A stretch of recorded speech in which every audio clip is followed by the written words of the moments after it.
Hello there and welcome back to another video where I'll be testing the MabStra strategy.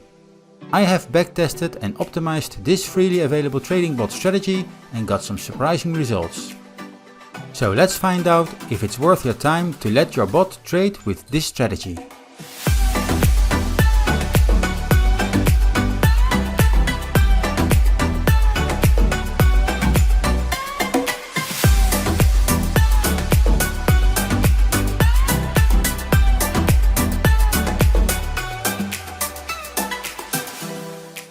So, as said, this time I will be investigating the MabStra strategy and if it's profitable or not. This code is also part of the Freqtrade GitHub repository where a lot of bot trading strategies are collected and available for use. Now, to get this code, visit the Freqtrade site and navigate to their GitHub repository. And there you can click on the main GitHub page. Now you will see a repo that's called Freqtrade Strategies. And in this repository you will find a folder called user data. Then go to the strategies folder and all the way down you will find the MabStra file. So to download this exact strategy to your computer, follow the commands you will see on the screen. And do this from within the user data strategies folder, otherwise Freqtrade will not recognize the file. Now if we get back to the code, you will see that Masoud Azizi is again the author of this code. And if you like his work, then pay him a friendly visit on his GitHub repository site. At the top of the code you will see the first warnings he gives. Do not use this strategy without hyperopting it first. So we already will know that we are going to hyperopt this puppy. But first let's find out which time frame promises to give us the best results. Otherwise we will invest time in the time frame which will give us the worst results. So let's continue. Now the proposed time frame here is the 4-hour time frame.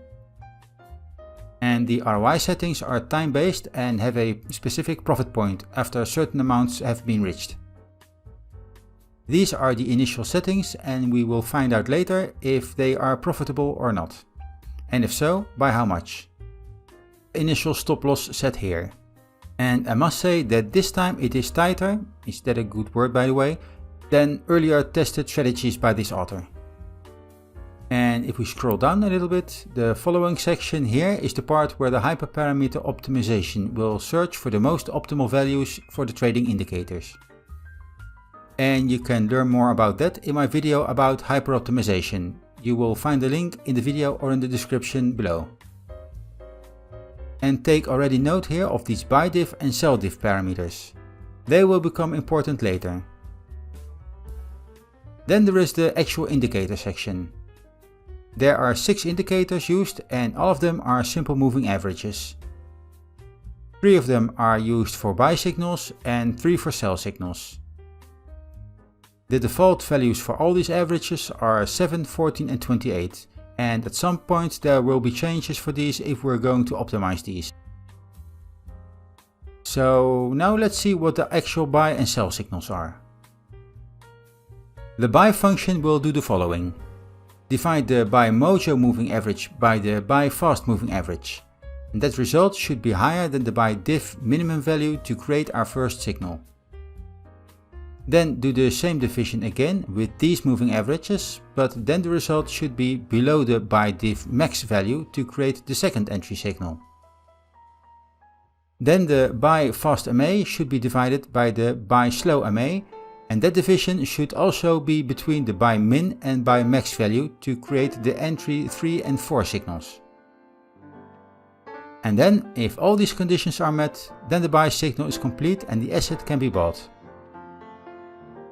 The same signals are then made with the sell parameters. If these are between the sell diff min and max values, a sell signal is given. So actually the factors between the 3 moving averages are used to compare these with minimum and maximum values. And if these conditions are met, then the signals for buying and selling are given. So again, if the fast MA rises a certain factor against the mojo MA, and the fast MA rises a certain factor against the slow MA, then the buy decision is made. And and the opposite goes for the sell signals. The fast MA should fall against the Mojo MA and the slow MA a certain factor between two values. Now I will do backtests on multiple time frames to see which time frames produces the better results. And then I will start hyperopting that time frame further.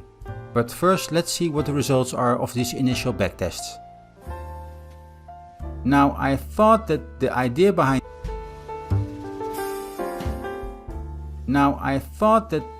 behind these rising and falling factors against another moving average was quite clever. It's not only the fact that a fast MA is above a slow MA, but also the strength or factor is taken into consideration here. Unfortunately, however, this idea does not come into fruition if you look at the initial backtest results. Only the 5-minute time frame does seem to have good gains with this strategy, and only because I think that there are not much entry and exit signals on this time frame. And when the occasional entry signals arise, the strategy has difficulty to exit the trade because of the rarity of exit trades.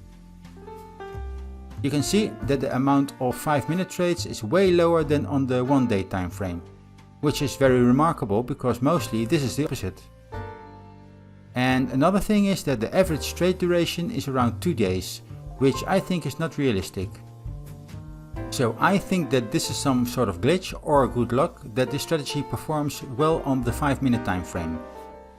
However, because my methodology requires that I investigate the time frame with the best results further, I am sort of forced to go ahead with this time frame and see if hyperoptimization will improve things like the amount of pairs that will react to this strategy or the drawdown.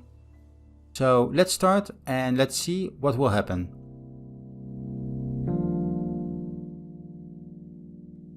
So after a day of running hyperoptimization on my computer, I got the advice to change the buy and sell parameters, ROI and stop loss settings as follows.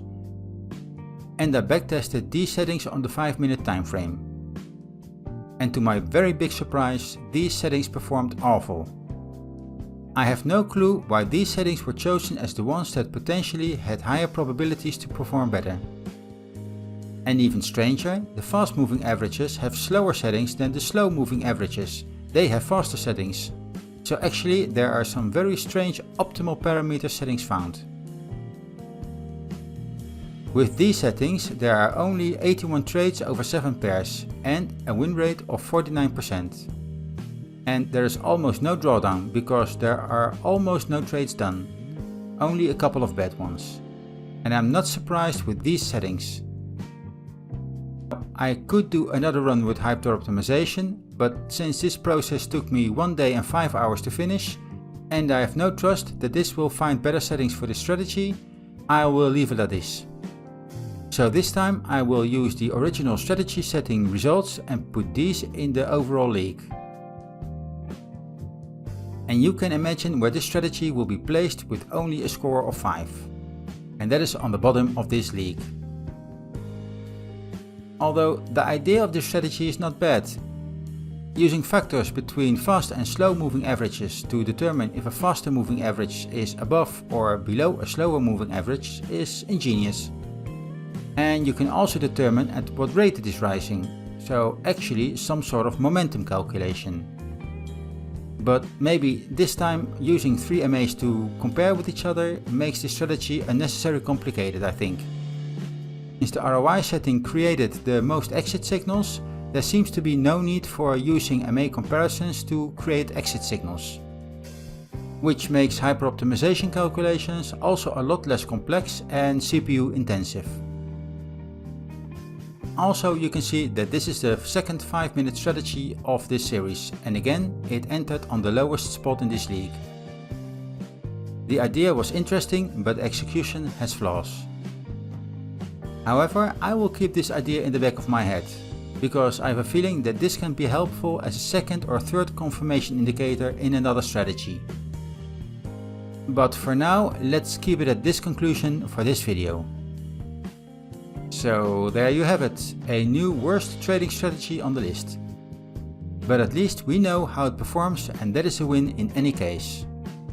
I will leave links to my GitHub page with the strategy code and backtesting results in the description below. And also there will be a link to the transcript and results on my blog in the description. So thank you for watching, and don't forget to click on the like button, subscribe to this channel and click on the bell icon for optimal future experiences and the YouTube algorithm. I also like comments, so keep those coming as well. And I will see you in the next video. Goodbye!